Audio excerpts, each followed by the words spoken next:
Spaccata in pieno centro a Padova, la vetrina del negozio Team in Piazza delle Erbe è stata sfondata con una mazza. I ladri in pochi secondi hanno infilato un braccio in questo buco e hanno rubato 5 telefoni cellulari, tra quelli esposti. Il bottino è di circa €1.000.000. Sul posto la polizia, che ha sequestrato le immagini di videosorveglianza del negozio di telefonia. In via Corsica invece un cinese titolare di una sala slot è stato minacciato in strada da un uomo armato di coltello che gli ha rubato il borsello con €5.000.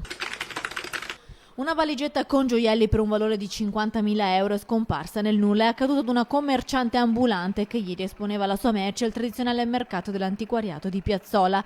Al momento di sgomberare la bancarella, mentre riponeva tutto il materiale esposto nella borsa, l'orefice si è accorta che mancava una parte della merce. Secondo il racconto della donna ai carabinieri, la valigetta sarebbe stata rubata durante la mattinata in un momento di distrazione. Questa mattina la squadra di interventi speciali della polizia locale, istituita dall'assessore alla sicurezza Maurizio Sai, ha sgomberato lo stabile dell'ex Configliacchi in via Reni a Arcella. L'ex istituto per non vedenti, da tempo abbandonato, è diventato un'area di degrado e spesso occupata nonostante gli accessi murati. Da qualche tempo però erano stati di nuovo notati strani movimenti. Gli agenti hanno trovato un giaciglio di fortuna su al terzo piano e soprattutto tantissimi attrezzi per il confezionamento delle sostanze stupefacenti.